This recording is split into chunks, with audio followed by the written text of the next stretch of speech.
নমস্কাৰ, মই মোৰ সকলো জ্যোতি সুন্দৰীক মোৰ ফালৰ পৰা সম্ভাষণ জনাইছোঁ। আজি মই আপোনালোকক বাস্তুমতে কেইবিধমান সৌভাগ্যদায়ক গছৰ কথা ক'ম, যি গছ এটা পৰিয়ালত থকাটো দৰকাৰ বাসস্থানত।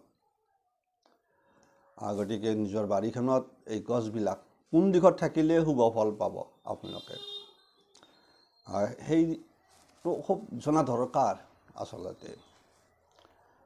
গতিকে এনেই যধে মধে গছ ৰুলেও তাৰ ফলত আপোনাৰ শুভ ফলতকৈ অশুভ ফলো পাব পৰা সম্ভাৱনাটো থাকে।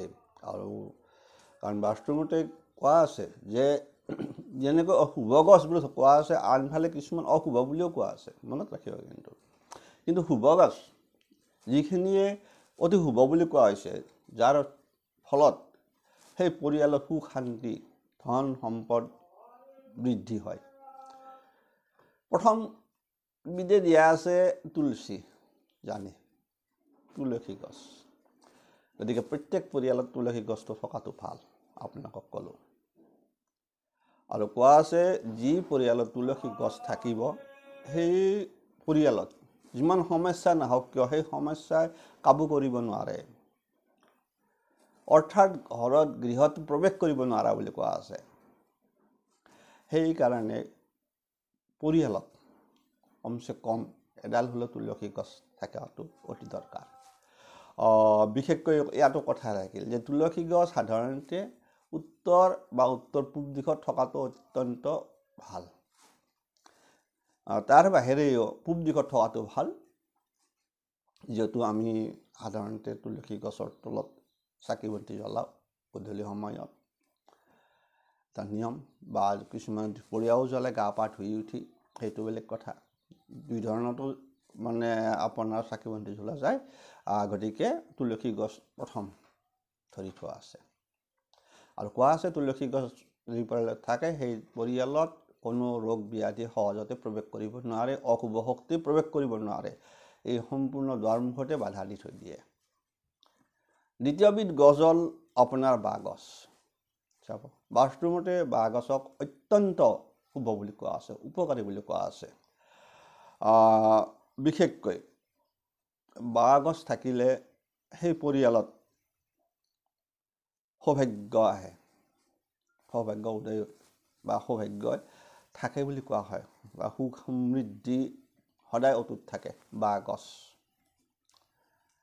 গতিকে বাঁহ গছ যিহেতু আজিকালি আমাৰ বিশেষকৈ আমি যিহেতু কথা কৈছোঁ, যিবিলাক আমি বিশেষকৈ চহৰত বাস কৰাবিলাকৰ কথা কৈছোঁ, মাটি আমাৰ কম, বাঁহ গছটো আমি ৰাখিব নোৱাৰোঁ, মিছা কথা। সহজ নহয়, ভাল হ'লেও যিবিলাকত থাকে ভাল। কিন্তু কথা হ'ল এই বাঁহ গছটো ঘৰৰ সন্মুখত থকাটো চাৰিওফালে কৈছে যদিও তাতো কোৱা আছে যে বাঁহ গছ ঘৰৰ সন্মুখত কৰি পিছফালে থকাটো বেছি শুভ। গতিকে বাঁহ গছ থাকিলেও আনফালে আজিকালি কথা হ'ল যে কিছুমান নাৰ্চাৰীত সৰু বাঁহ গছ কিনিব পায়, কথা আছে, কিনিব পায়। এইটো ইচ্ছা কৰি কোনোবা ৰাখিব পাৰে, কিন্তু সুখ সমৃদ্ধি বৃদ্ধি সৌভাগ্য অনা বুলি কয় বাঁহ গছে যি পৰিয়ালত থাকে। গতিকে বাঁহ গছটো অত্যন্ত শুভ বুলি বাস্তুশাস্ত্ৰত কোৱা আছে। আন এটা বিষয়বস্তু হ'ল মানি প্লেণ্ট। বহুতে ৰাখে আজিকালি মানি প্লেণ্ট। একচুৱেলি মানি প্লেণ্টটো পাইছোঁ বহুত কিবা কানি কয়, মই বেছিবিলাকত নাযাওঁ, কিন্তু শুভ। বাস্তুমতে মানি প্লেণ্টটো শুভ বুলি কোৱা আছে। কাৰণ ইয়াৰ কথা হ'ল, কিন্তু মানি প্লেণ্ট কিন্তু ক'ত ৰাখিছে আপুনি সেই দিশটোৰ ওপৰত বহুত নিৰ্ভৰ কৰে। এইটো মানে মেইন কথা। মানি প্লেণ্টটো ৰখাৰ দিশটো কিন্তু অত্যন্ত গুৰুত্বপূৰ্ণ। কাৰণ যেনেকৈ তাক কোৱা আছে যে আপোনাৰ টকা পইচা ঘৰলৈকে সমাগম হয় বা টকা পইচাৰ অভাৱ নহয় বুলি কোৱা আছে, আনফালে এটা কথাও কোৱা আছে যে মানি প্লেণ্ট যদি ৰোৱাত যদি আপোনাৰ বিপৰীত দিশ হয়, তেনেহ'লে আপোনাৰ পৰিয়ালত নানা বাধা বিঘিনি আহিব পাৰে, ৰুলেইতো নহ'ব। গতিকে উপলুঙা কৰাবিলাক কৰিব, ৱাই ক'ব, আৰু আমি ক'ব লগাখিনি আমিও ক'ম। সেইটো নিয়ম গতিকে কৈছোঁ যে মানি প্লেণ্ট ৰখাটো ভাল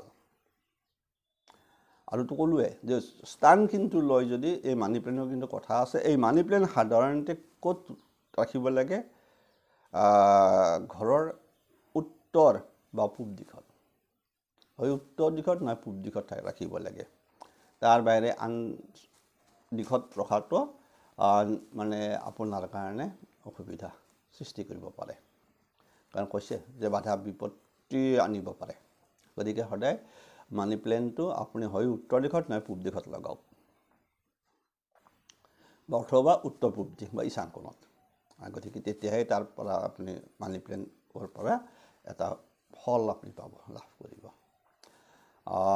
নেক্সটটো হ'ল কলগছ আমি জানো প্ৰায় থাকে কলগছ থকাটো অত্যন্ত প্ৰয়োজন কাৰণ আমাক যিকোনো মুহূৰ্ততে লাগে জানি আপোনালোকে যিকোনো ধৰ্মীয় অনুষ্ঠানত কলগছ নহ'লে নহয়ে আৰু সেইকাৰণে পৰিয়ালত কমচে কম কলগছ থকাটো অত্যন্ত সৌভাগ্যদায়ক গছ বুলি ধৰা হয় কোৱা আছে যি ঘৰত কলগছ থাকে সেই ঘৰত কোনোদিনে অৰ্থৰ অভাৱ নহয় গতিকে আপোনালোকে গমেই পালে আৰু কলগছে এটা কোৱা আছে কলগছে ঘৰৰ সদস্যৰ শৰীৰ সদায় সুস্থ ৰাখে যে কলগছটো নেক্সট আহি গ'ল আন এটা ইম্পৰ্টেণ্ট থাকে সেইটো হ'ল নাৰিকল গছ পৰিয়ালত মানে নিজৰ বাসস্থানত নাৰিকল গছ থকাটো সৌভাগ্যসূচক হয় কিন্তু কথা হ'ল ঘৰৰ সন্মুখত নাৰিকল গছ ৰাখিব নালাগে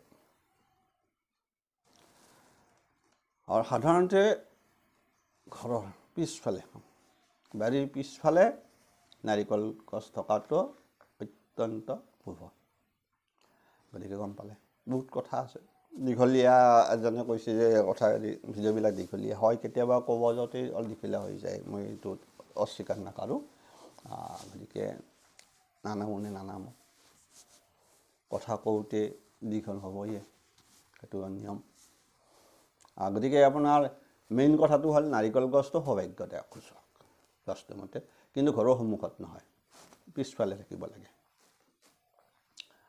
নেক্সট আহি গ'ল গছ এইটো অশোক গছ সাধাৰণতে ভাল শুভ বুলি কোৱা আছে বাস্তৱতে নিজৰ বাসস্থানত অশোক গছ থকাটো ভাল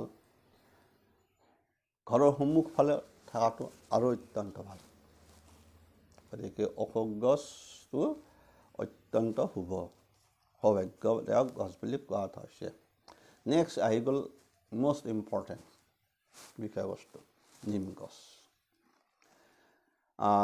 গতিকে কথা আছে কোৱা আছে যে নিম গছ ৰখাটো ভাল যিসকল পৰিয়ালৰ নেতিবাচক চিন্তাধাৰা যিবিলাক পৰিয়ালৰ মানুহৰ ভাৱনা খেলা অত্যন্ত দুৰ্বল হতাশাত ভুগি থাকে সেইসকল পৰিয়ালত বিশেষকৈ নিম গছ ৰখাটো ভাল ৰোৱাটো ভাল নাই যদি ৰুই ল'ব গতিকে নিম গছটো আৰু আনফালে কোৱা আছে নিম গছৰ যিটো বতাহ অত্যন্ত স্বাস্থ্যৰ কাৰণে উপকাৰী আৰু তাৰ বাহিৰে বিভিন্ন প্ৰকাৰত নিম গছটো ব্যৱহাৰ কৰা যায় আপোনালোকে নিজেও গম পায় গতিকে নিম গছ ঘৰত থকাটো শুভ আৰুতো ক'লোৱে যে কি ক'লোঁ যে নেতিবাচক চিন্তাধাৰা যদি চলি থাকে পৰিয়ালটোত হতাশাত ভুগি থাকে পৰিয়ালটো তেতিয়াহ'লে আপোনালোকে নিম গছ ৰুব আৰু কথা হ'ল নিম গছ ৰোৱাৰ মূল এয়াতে থাকিল এটা যে নিম গছ কোৱা আছে যে নিম গছ সদায় উত্তৰ পশ্চিম দিশত থাকিব লাগে তাৰ বাহিৰে আন ছাইডত থাকিলে সিমান শুভজনক নহয় যেনেকৈ শুভজনক আনফালে অশুভজনক সেইকাৰণে তাৰ নিৰ্দিষ্ট স্থান নিৰ্ধাৰণ কৰা আছে বাস্তুমতে আপোনাৰ উত্তৰ পশ্চিম দিশত নিম গছ ৰোৱা গতিকে আন দিশত পোৱা আছে শুভ বুলি নোৱা যায় নেক্সট হ'ল হলুদ জাতীয় ফুল বা হালধীয়া ফুল হলুদ জাতীয় ফুল মানে হালধীয়া জাতীয় ফুল হালধীয়া ফুলৰ গছ থকাটো বাস্তুমতে অত্যন্ত শুভ বুলি কোৱা হৈছে।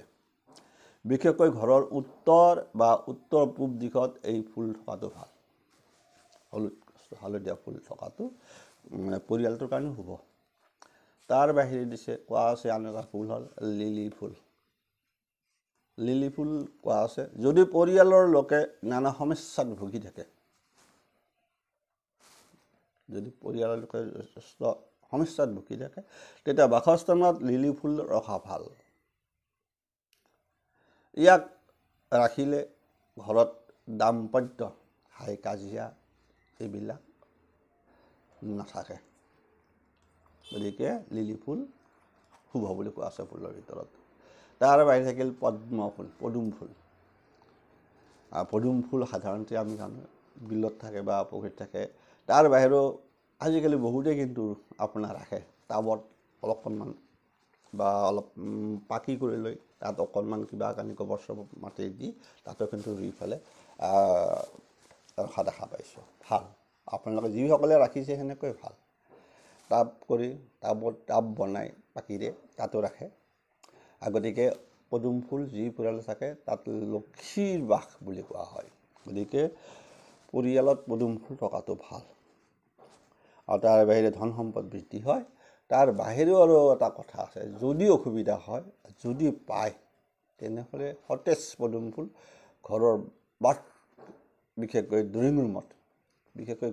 ড্ৰয়িং ৰুমত ৰখাটো শুভজনক। তথাপিও কৈছোঁ আৰু নাপাবও পাৰে, সেইটো বেলেগ কথা, পালে ভাল। গতিকে পদুম ফুল থকা বা ঘৰ বাউণ্ডেৰীৰ ভিতৰত থকা মানে আপোনাৰ ক'লোৱে যে সেই পৰিয়াল লক্ষী বা বিষ্ণুৰ প্ৰিয় ফুল। গতিকে পদুম ফুল শুভ। আন এটা হ'ল আপোনাৰ আমাৰ হালধি গছ, যিটো হলুদ গছ বুলি কোৱা হয় বা কিছুমানে আমি হালধি বুলি কওঁ, আমাৰ হালধি গছ। এই হালধি গছ বিশেষকৈ অত্যন্ত থকাটো দৰকাৰ পৰিয়াল এটাত।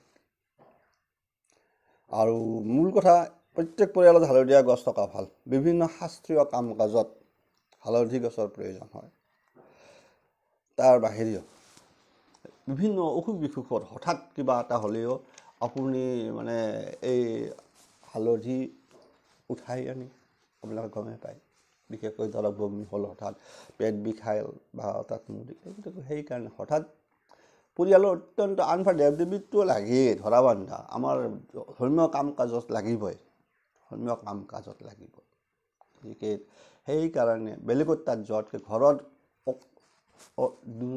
দুজোপা হ'লেও মানে হালধি গছ ৰখাটো দৰকাৰ আৰু অত্যন্ত শুভ বুলি গণ্য কৰা হয়।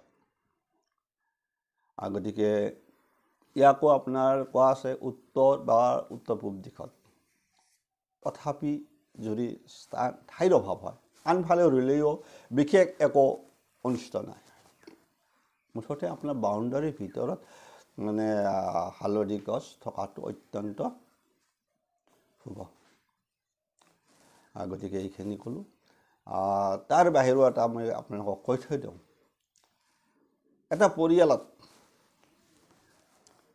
অত্যন্ত উপকাৰী গছ বুলি 5বিধ গছৰ কথা বাস্তুশাস্ত্ৰই কৈ থৈ দিছে। সেই 5বিধ হ'ল হলুদ বা হালধি গছ, নিম গছ, তুলসী গছ, বাঁহ গছ, অপৰাজিতা ফুলৰ গছ। এই 5বিধক বাস্তুই কৈছে এটা পৰিয়ালৰ কাৰণে অত্যন্ত উপকাৰী গছ। গতিকে এই উপকাৰী এই 5বিধ গছৰ যদি 3বিধো ঘৰ পৰিয়াল এটাত থাকে, তথাপিতো সেই পৰিয়ালটোৰ বহুত আপদ বিপদৰ পৰা ৰক্ষা কৰে। সেই পৰিয়ালৰ কোনোদিনে আৰ্থিক সংকটত নপৰে, ৰোগ ব্যাধি সেই পৰিয়ালক সহজে ঢুকি নাপায়, অকাল মৃত্যু নহয়। যদি মই এই 5টা বুলি ক'লোঁ যে নিম গছ ক'লোঁ, তুলসী, বাঁহ গছ, অপৰাজিতা। তাৰ আগত মই কৈছোঁৱে, গতিকে 4বিধ কৈয়ে দিছোঁ। গতিকে তাৰপিছত অপৰাজিতাটো আছে। গতিকে এই 5টা অত্যন্ত উপকাৰী বুলি কোৱা হৈছে এটা পৰিয়ালৰ শুভজনক। গতিকে এই 5টাৰ যদি 3টা ঘৰখনত থাকে, তথাপিও হ'ব। এৰিছোঁ। গতিকে অলপমান আজোল লাগি থাকে বহুতৰে, কোৱা যায় কিন্তু দিশটো কোৱা নাযায়। গতিকে মই আজি আপোনালোকক দিশটোৰ কথা কৈ দিলোঁ। আপোনালোকে এই দিশতে ৰাখিব। বিশেষকৈ নিম গছ আহি গ'ল, দিশৰ কথা। নাৰিকল গছ আহি গ'ল, নাৰিকল গছ সন্মুখত নহয়, পিছফালে। বাঁহ গছ যদিও কৈছে কিন্তু আপোনাৰ সন্মুখৰ ফালে নহয়, ঘৰৰ পিছফালে। ঠিক এনেকুৱা কিছুমান জনাটো দৰকাৰ। এৰিছোঁ। সকলোৰে মংগল কামনা কৰিলোঁ। ভালে থাকক, কুশলে থাকক। আজিলৈ ইমানে।